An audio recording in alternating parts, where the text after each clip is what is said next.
Maraming hindi nagpapasalamat kahit dapat. Bakit kaya? Bakit walang thank you kung kailan dapat meron?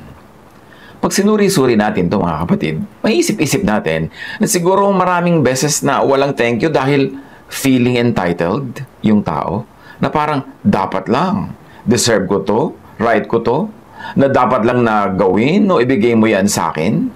Deuteronomy 24:10-11. Kung kayo'y magpapautang sa inyong kapatid, huwag kayong papasok sa bahay niya para kunin ang kanyang sangla. Maghintay kayo sa labas upang doon tanggapin ang sangla na kusang ibibigay ng nangutang. So itong Jewish scriptures na to nagtuturo ng very high etiquette na kahit ikaw ay nagpapautang, huwag kang pumasok sa bahay ng nangungutang para kunin mo yung isinasangla niya. Huwag kang feeling entitled just because ikaw yung nagpapautang. At maraming mga tao, yan ang sense kung bakit hindi sila mapagpasalamat. They feel entitled. Parang karapatan nila, parang deserve nila yung pribilehyo. Kaya hindi na tuloy mapagpasalamat. At ito'y pinag-uusapan natin dahil ang mga anak ng Diyos dapat mapagpasalamat. Marunong tumanaw ng utang na loob at marunong magsukli sa kagandahang loob na tinatanggap natin mula sa iba. Judges 8:33-35. Mula nang mamatay si Gideon, ng mga Israelita ay hindi na namuhay ng tapat sa Diyos. Sa halip, naglingkod sila sa mga Baal at ang kanilang kinikilalang Diyos ay si Baal Berit. Hindi na sila naglingkod sa Diyos nilang si Yahweh na nagligtas sa kanila sa mga kaaway na nagpalibot sa kanila. Hindi sila tumanaw ng utang na loob sa sambahayan ni Gideon sa lahat ng kabutihang ginawa nito para sa Israel. So yung kawalan ng pagtanaw ng utang na loob, sa lahat ng lahi, sa lahat ng panahon, mayroong ganyang sakit ang mga tao na dapat nating makita, makilala at bunutin mula sa ating kapaligiran. Number 16:3, 31 and 32. Hinarap nila sina Moises at Aaron at sinabi, sobra na yung ginagawa nyo. Lahat ng nasa kapulungan ito ay nakalaan kay Yahweh at siya ay nasa kalagitnaan natin. Bakit itinataas niyo ang inyong sarili? Higit pa sa kapulungan ito. Yan ang reklamo ng mga taong sobrang mareklamo sa leadership ni Moses. Hindi pa halos natatapos sa pagsasalita si Moses ay bumuka na ang lupa at nilulun ng buhay sina Korah pati ang kanilang mga pamilya at mga ari-arian. So itong pamilya na to ng mga mareklamo, napaka-insubordinate, hindi sila nagsasubmit kay Moses, lumalaban pa nga't nanunuwag, wala silang utang na loob samantalang napakalaki ng ginawa sa kanila ni Moses, kinain sila ng buhay ng lupa.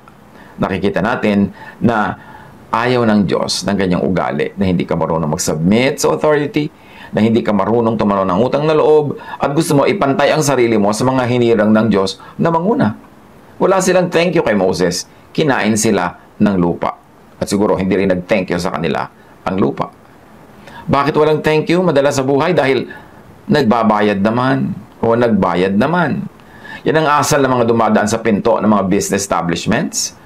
Yung masakit sa dibdib tingnan, yung may mga gwardiya, good morning ma'am, good morning sir, kaya kahit na nga ikaw ay nag-iisa, good morning sir ma'am, napapatingin ka tuloy kung ikaw ba si sir o ikaw si ma'am. But nevertheless, mag-good morning ka rin. Pero yung ang daming dumadaan, hindi sila nagre-return ng greeting. Iniisip nila siguro, pinapasweldo ka naman ng mall, ako naman at ang aking katulad ng mga kliyente ay nagpapabigay ng income sa mall na ito, so bakit pa ako sasagot ng good morning? Yung mga sinisilbihan sa mga stores, sa mga restaurants, hindi wala magpasalamat dahil iniisip, bayad naman yung waiter, bayad naman yung sales lady. Walang thank you, walang good morning. Madalas mong makikita yan sa kapaligiran. Para wala mga nakita, yung may nagbukas ng pinto para sa kanila, parang invisible yung nagbukas, hindi mo lang tingnan o medyo bigyan ng konting greeting o ngitian. Yung iba naman, kaya hindi nagpapasalamat, nagpapasweldo naman. Yan ang kanilang iniisip. Pinapasweldo naman kita, ba't pa kita pasasalamatan? Customer naman ako. May kapalit naman. Ang ginagawa mong serbisyo, binabayaran kita. At kuminsan, kahit na sa mga churches, kahit sa mga religious and spiritual communities, hindi mo lang marunong mag-thank you, hindi mo lang marunong magbigay ng regalo o love gift. Yung isang oras mong kinounsel, yung bang kakausapin mo, papakinggan mo lahat ng problema niya, lahat ng bigat sa kanyang dibdib, ililipat sa iyo, ipananalangin mo, at ilang beses pa yan, hindi lang isang session, meron pa mga hating gabi, tatawagan ka, tapos wala man lang thank you. Napakaraming mga counselors, mga pastors, ang mga may mga dinadalang ganung uri ng pagtataka kung bakit yung mga tao hindi malang marunong magpasalamat. Ano iniisip nila? Dahil nagdo-donate sila sa church, nag-offering sila, so hindi na nila kailangan magpasalamat pa. Kahit sa mga personal na mga services na binibigay sa kanila ng mga lingkod, mapaka talamak ng ganyang uri ng ugali at hindi yan bagay sa mga nagsasabing sila'y mga mananampalataya, sila'y mga anak ng Diyos at lalo na sa mga sila'y sumusunod kay Jesus.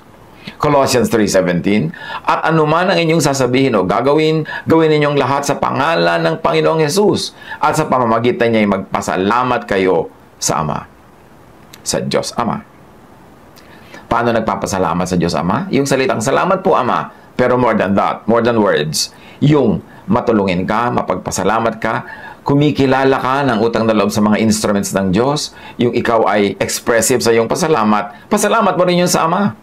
Kasi ang lahat ay kasangkapan ng Diyos to bless us. So, hindi lang tayo directly by words na nagpapasalamat sa Diyos, bagamat that is so meaningful, pero kung talaga nagpapasalamat ka doon sa may sugo, abay di magpasalamat ka rin sa isinugo. Kasi yung kindness mo doon sa sugo, pagtanaw mo rin yun sa nagpadala sa Kanya. Kaya nung araw, pag may mga gera, yung isang kampo magpapadala ng embassy. May dala pang bandera, may dala pang balita sa kabila. Pero kung talagang yung kabila gusto nila ng gera, papatayin nila yung mga sugo na yun. Hindi nila igagalang. Kasi ang pag-disrespect mo doon sa sugo, pag-disrespect mo sa nagsugo. So kung tayo ay rumerespeto sa Diyos, tumatanaw ng utang na loob sa Diyos, nagpapasalamat sa Diyos, ihayag din natin yan sa ating pakikitungo dun sa kanyang sugo, sa kanyang mga instrumento. Mga singers, mga nanangunguna sa panalangin, mga nag-organize ng mga activities, at ngayon, yung mga gumagawa halimbawa ng mga electronic activities para makita-kita, magka-dalanginan, maka-worship together yung mga tao, kahit through the technologies, di dapat marunong din tayo mag-express ng thanksgiving sa mga technician, sa mga kung sino-sino pang involved kung para makita natin sa mga bahay natin at sa mga cellphone natin yung mga programa na ating dinadaluhan. Dapat thank God. And thank God by thanking, appreciating, and paying God's instruments or God's instrument. At yan ay ang ating pagsusukli sa pamamagitan ng salita, ng manners, ng courtesy, and even material gifts. Mahalaga yan kasi kung minsan yung mga naglilingkod sa atin nagkakaroon ng doubt. May saysay ba ako? May talab ba ang aking ministry? Meron bang magandang effect? Kasi bakit parang wala akong nakikitang appreciation? Yung paghahanap naman ng appreciation, hindi lang yun dahil gusto mo ng gift o gusto mo ng kung ano-ano, kundi gusto mo lang ma-assure na yung mga tao ay nabe-bless. At pag siyempre nabe-bless yung mga tao, bine-bless ka rin. And yan, isang uri ng panukat na tunay nga na nagiging effective yung ministration natin.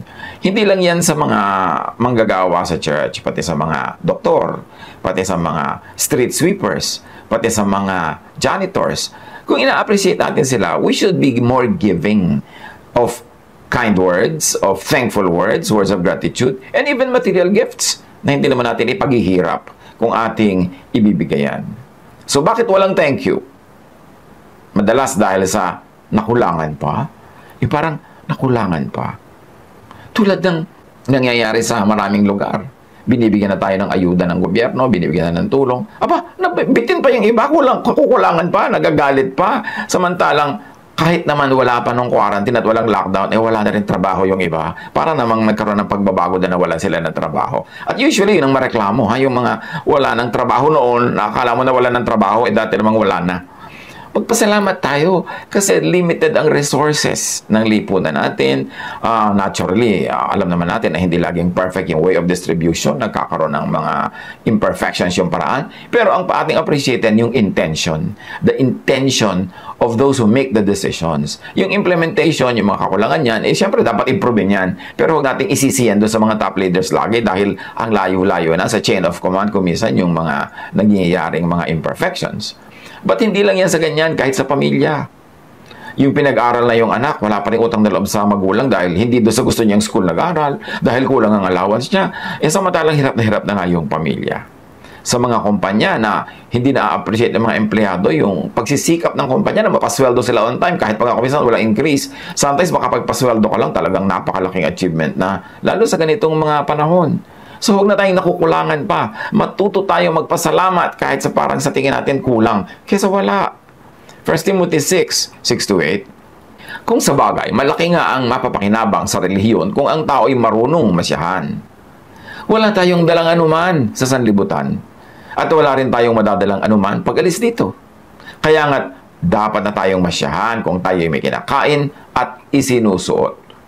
And let us all stretch the application of this sa mga detalye ng ating buhay.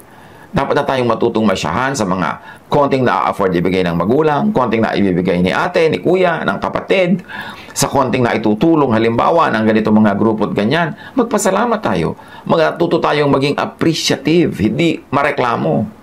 Bakit walang thank you madalas? Dahil nagmamadali, busy, hindi na makapag-thank you. Merong mga ganyang mga anak, may ganyang mga kapatid, may ganyang mga tinutulungan mo. Busy sa wala naman, wala namang achievement, pero busy. Tapos hindi malang makapagpasalamat. Si Jesus, meron siyang pinagaling na 10 ketongin. Sabi niya, sige na, magpunta na kayo, balikan na kayo, magpunta kayo doon at para magawa niyo ang gagawin niyo. And on the way, naggalingan sila lahat. Isa lang ang bumalik kay Jesus para magpasalamat. Luke 17:17-19. Hindi ba't 10 ang aking pinagaling at nilinis? Tanong ni Jesus. Nasaan ang 9? Wala bang nagbalik upang magpuri sa Diyos, kundi ang dayuhang ito? So yung 9 na Hudyo, hindi bumalik. Ang bumalik pa yung Gentile. Sinabi ni Jesus sa kanya, tumayo ka na at umuwi. So apparently, lumuhod pa. Pinagaling ka ng iyong pananampalataya. So naghahanap din si Jesus ng magpapasalamat. Marunong din siya magbilang. Bilang na bilang niya, 10 yung tinulungan niya, tapos isa lang yung bumalik para magpasalamat. Sabi niya, di ba't 10 ang pinagaling ko? Ba't isa lang bumalik? Foreigner pa. Yung mga Hudyo, ba't hindi sila bumalik? Feeling entitled. Anak kasi sila ni Abraham, apo ni Abraham, parang dapat lang gawan kami ng himala. Pero hinahanap ni Jesus ang pag-express ng thanksgiving. Kahit sa Hudyo o sa hindi Hudyo. 1 Thessalonians 5:18. At magpasalamat kayo sa Diyos sa lahat ng pagkakataon, sapagkat ito ang kalooban ng Diyos para sa inyo, sa inyong pakikipag-isa kay Kristo Jesus. So sa lahat ng pagkakataon, magpasalamat. Kung nasyahan, hindi nasyahan, kulang, kahit wala, pasalamat pa rin. Kasi buhay ka pa nga, hindi salamat. Bakit walang thank you madalas? Dahil mangmang? Dahil hanggang doon lang ang abot ng karunungan? Ezekiel 28:6-7. Kaya naman ito ang pinapasabi ng Diyos sa si Yahweh. Pagkat pilit mong ipinapantay sa Diyos ang iyong sarili, ipalulusob kita sa pinakamalupit na kaaway sa daigdig. Wawasakin nila ang lahat ng ari-arian mo na pawang kinamtan sa tusong pamamaraan. So dahil daw ipinapantay sa Diyos ang sarili, at maraming tao hindi thankful dahil ganun. Dahil they think they deserve more. They deserve better. Parang Diyos-Diyosan na rin sila. Kailangan na rin silang bigyan ng ganito, bigyan ng ganyan. Kaya nawawala tuloy ang kanilang pagiging mapagtanaw ng utang na loob. At sabi niyang Diyos, dahil ganyan ka, ibabagsak kita. Romans 1:21. Kahit na alam nilang may Diyos, siya'y hindi nila pinarangalan bilang Diyos, ni pinasalamatan man lang.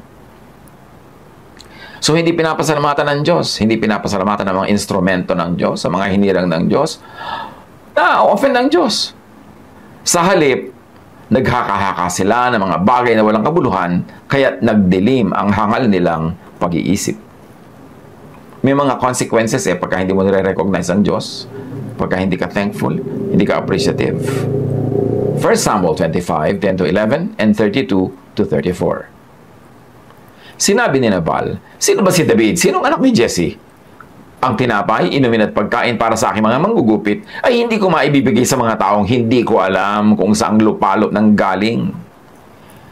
Ito yung sinabal na humihingi si David ng kaunting pagkain dahil inaalagaan naman ni David yung mga tupan nila at yung kanilang mga taga-alaga ng tupa pag nandun sa mga wilderness, pinoprotect nila sa mga masasamang loob. Pero ngayon, ayaw bigyan ni Nabal ni konting pagkain. Nagalit si David nung malaman niya yon at sasalakayin niya ang kampo ni Nabal para patayin lahat ang mga lalaki doon. Pero si Abigail, na asawa ni Nabal, ay nakaulinig ng ganito. Alam niyang may utang na loob sila kay David. Naghanda siya ng maraming pagkain at dinala niya. Sinabi ni David kay Abigail, purihin si Yahweh na nagpapunta sa iyo rito. Salamat sa Kanya dahil sa iyong kabutihan, sapagkat sa ginawa mo'y nakaiwas ako sa pagpatay ng tao at magsagawa ng sariling paghihiganti. Niloob niyang huwag ko kayong pagbuhatan ng kamay. Saksi si Yahweh, ang Diyos na buhay, kung hindi ka na parito ngayon, bukas ng umaga ay patay na sanang lahat ang lalaki sa inyong sambahayan. So dahil si Abigail ay tumanaw ng utang na loob, nag-express, nagdala ng kanyang regalo, humupa ang galit ni David at hindi natuloy ang dapat sana naging napakadugong paghihiganti. Sa lahat ng ito, ano ba ang tinutumbok lang natin sa mga natututunan natin sa Scripture? Tumanaw ng utang na loob. Huwag lilimot sa lahat ng taong tumulong sa iyo noon o tumutulong pa ngayon o hanggang ngayon. Tumanaw. Daniel 2:23. I thank and praise you, God of my ancestors. You have given me wisdom and power. You have made known to me what we asked of you. You have made known to us the dream of the king. So binigyan ng pabor na Yahweh si Daniel na mapanaginipan, ang napanaginipan ni King Nebuchadnezzar, at hindi naman nagkulang si Daniel ng pagpapasalamat. Hebrews 13:15-16. Kaya't lagi tayo mag-alay ng papuri bilang handog sa Diyos sa pamamagitan ni Jesus. Papuring nagpapahayag ng ating pagkilala sa Kanyang pangalan. At huwag nating kaligtaan ang paggawa ng mabuti at ang pagtulong sa kapwa, sapagkat iyan ang alay na kinalulugdan ng Diyos. Pwede tayong magpasalamat sa Diyos sa pamamagitan ng salita, pero ang talagang kinalulugdan niya yung gawa. At ano yon? Yung pagtanaw ng utang na loob sa Diyos sa pamamagitan ng paggawa ng mabuti sa kapwa-tao. Sa pagbabalik ng sukli sa mga instrumento ng Diyos na ginagamit para tayo ma-bless, or sa pagbibigay sa mga taong hindi tayo natulungan o na-bless dahil sa kanila, pero tayo yung giver. At yan ay gustong-gusto rin ng Diyos. Yung tinutulungan natin, yung mga kapuspalad, yung walang kakayahang magsukli ng ating mga ibinibigay, yan ang tunay na pinapahalagahan ng Diyos. 2 Chronicles 24:21-25. Ngunit nagsabuatan ang mga tao laban sa kanya. At sa utos ng hari, binato nila si Zacarias hanggang mamatay. Naganap ito sa bulwagan ng templo ni Yahweh. Kinalimutan ni Haring Joas ang kagandahang loob sa kanya ni Joiada na ama ni Zacarias. Bago namatay si Zacarias, ganito ang kanyang sinabi, makita sana ni Yahweh ang ginagawa niyong ito at parusahan niya kayo. Imagine, Zacarias said that dahil siya ay pinapatay ng mga taong walang utang na loob. Nang patapos na ang taong yon, si Joas ay sinalakay ng hukbo ng Syria. Pinasok ng mga tao ang Judah at Jerusalem at pinatay ang mga pinuno ng bayan. Lahat ng sinamsam nila ipinadala sa hari sa Damasco. Maliit man ang hukbo ng Syria, ay nagtagumpay sila laban sa malaking hukbo ng Judah sapagkat itinakwil nito si Yahweh, ang Diyos ng kanilang mga ninuno. Sa ganitong paraan, pinarusahan si Joas. Iniwan ng hukbong Syria si Joas na may malubhang sugat. Ngunit pagkaalis nila, nagkaisa ang mga lingkod ng hari na ipaghiganti ang pagkamatay ng anak ng paring si Joiada. Kaya pinatay nila si Joas sa kanyang higaan. Siya'y inilibing nila sa lungsod ni David, ngunit hindi sa libingan ng mga hari. May consequence, may bunga ang pagiging suwail, ang hindi pagtanaw ng utang na loob. Kaya kahit nga kumisan ang pinagkakautangan mo ng loob yung magulang, ang iyong ginagantihan at sinusuklian yung anak. Lalo't kung wala na yung magulang. Yan ang nangyari sa binasa nating kwento. May utang na loob sila sa magulang nung pinatay nila, pero naggalit sa kanila ang Diyos. Dahil hindi sila marunong magsukli ng kabutihang kanilang tinanggap. Laging maging mapagpasalamat sa attitude. Lagi rin maging mapagpasalamat sa action. At maging mapagpasalamat with words. Lahat yan, kumpletong pagpapasalamat. Psalm 7:17, I will give thanks to the Lord because of His righteousness. I will sing the praises of the name of the Lord Most High. Psalm 9:1, I will give thanks to you, Lord, with all my heart. I will tell of your wonderful deeds. So kahit sa body language, maging mapagpasalamat din tayo sa ating mga gesture, kilos, gawa, sa ating mga pinagkagagawa towards others. Pakikitungo, pagbabutihan sa ating kapwa, pasalamat din yan. Psalm 95:1-3, Come, let us sing for joy to the Lord, And let us shout aloud to the rock of our salvation. Let us come before Him with thanksgiving and extol Him with music and song. For the Lord is a great God, the great King above all gods. Magpasalamat, ipagdiwang ang Diyos.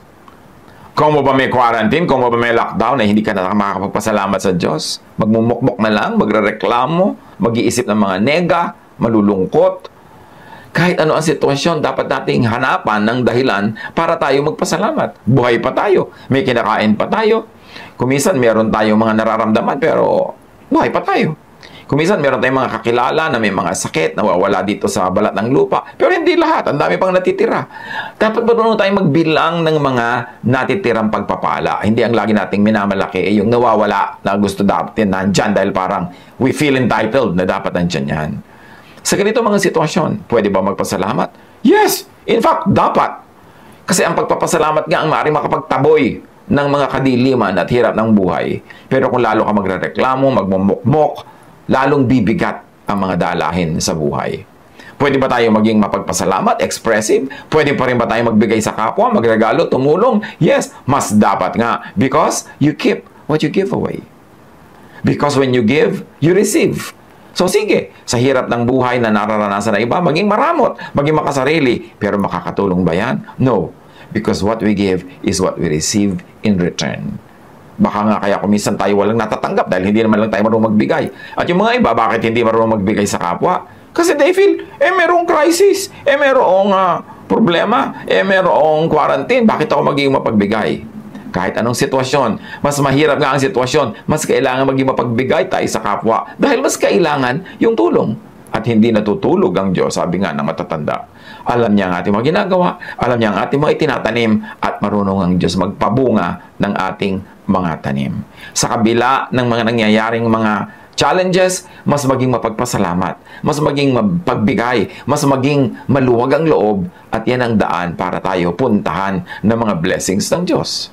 Psalm 147:7, sing to the Lord with grateful praise. Make music to our God on the harp, or whatever instrument you play or you have. Kailangan lagi tayo nagbibigay ng sukli. May ibinibigay sa atin, may sukli. In words, in action, in material things. Dapat patuloy tayo marunong magbigay ng mga material gifts, favors, and goodwill kahit may challenges tayong kinakaharap. Kasi kung ikaw naman ay napakahilig magbigay ng gift dahil sobrang wala kang kaproblema, ano naman ang value ng gift na yun? Mas mahirap yung situation, mas talaga ipinaglalaban mo para ka maging generous, mas appreciated yun ng langit. Thanksgiving is like a magnet. It attracts more blessings. But ingratitude is also like a magnet. It repels blessings. Remember, magnet attracts and repels. So, thanksgiving is like a magnet. The more thankful you are, the more expressive, the more giving, the more blessings are attracted into your life. But ingratitude is also like a magnet. It repels blessings. Choice natin yan kung anong gagawin natin sa buhay. Sa mga dinadaanan na challenges ng maraming tao, think. Sino ba ang mga nagagamit ng Panginoon para tayo mag-survive? Institutions, social groups, government, relatives, friends, neighbors, individuals, churches, church members, church workers. Nagpapasalamat ba naman tayo? In words, in action, and even in material expression of our emotional thanksgiving. Kung anong meron tayo, sabi nga ni Karl Marx, from each according to ability, to each according to need. So ano ba yung ability natin? Ano yung need ng ating kapwa? Tumbasan natin kasi ganon ang kagustuhan ng Panginoon. Punong-puno ng kwento sa Biblia ng mga ganyan. Negative kwento na parusahan, positive kwento na gantimpalaan. Meron tayong mga dala, yes. Meron tayong mga pinoproblema, yes. Pero hindi yun dapat maging sapat na dahilan para maging madilim ang pagtingin natin sa mundo, para tayo maging maramot, para tayo maging makasarili. Kasi sa pagiging maramot at makasarili, mas lalo nating ibinabaon ang ating sarili sa mga problema. It is in godliness, in gratitude, in thanksgiving, in generosity, that we will dig ourselves out of a difficulty. Doon tayo nakakaahon kasi yun ang nakakalugod sa Diyos. Sa mga panahon na ito, paano tayo mas magiging mapagpasalamat? Paano tayo mas magiging expressive? Paano tayo mas magiging blessing? Lalong-lalo sa mga ginagamit ng Panginoon para tayo rin ay mabless. One-way street ba tayo? Tanggap ng blessing pero hindi marunong magbigay? Pagka ganon, matutuyo ang balon. Mauubos ang harina at ang langis mula sa banga at mawawalan ng tinapay. Pero tulad nung babaeng balo, na ang kanyang harina, ang kanyang langis ay buong puso niyang ipinagkaloob at iniluto para sa propeta, ang naging gantimpala, hindi siya naubusan sa buong panahon ng taggutom. Pag-isipan natin kung paano i-apply ang mga katotohanan ito sa ating buhay at mag-welcome tayo sa ating buhay ng cheerfulness, ng smiles, ng laughter, ng happiness, imbes yung mga kabaligtaran yan. Kasi kahit tayo magmukmok, magpagulong-gulong sa lungkot, kahit tayo magsara ng mata natin at puro dilim ang ating tingnan, hindi naman natin may improve ang situation. Pero, if we wear the garment of praise, give the Lord the highest praise that He deserves, and express that through our good attitude towards other people, we might hasten, and we can hasten, our going out of this difficulty. Ang Panginoong Diyos marunong magpala, at Siya ang may kapangyarihan over all. Paano i-apply sa buhay ang mga lessons na ito in gratitude, in thanksgiving? Pagpalain tayo lahat ng Panginoon. God bless us all.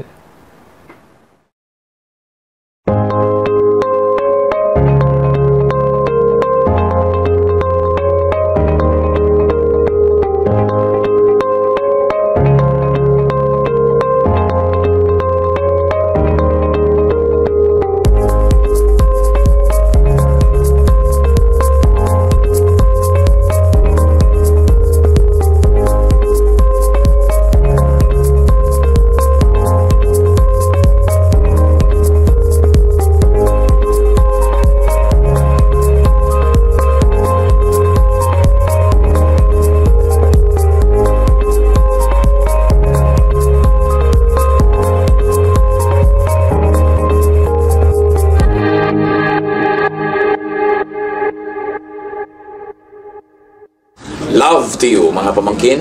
Dito tayo mag-aral ng salita ng Diyos. Dito tayo mag-aral ng mga practical na bagay, magdalanginan para sa isa't isa, makinig ng mga mensahe, at dito tayo magsasama-sama spiritually sa ating official Ed Lapis YouTube channel na ang address ay Sabi ni Kuya Ed. Remember, dito tayo ha, Sabi ni Kuya Ed, ang ating official YouTube channel.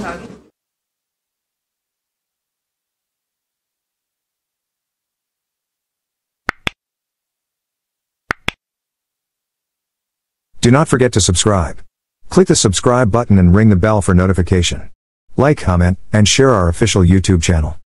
Visit Ed Lapis website for daily devotion, audio podcast, latest video message, send your prayer request, subscribe to mailing list and more.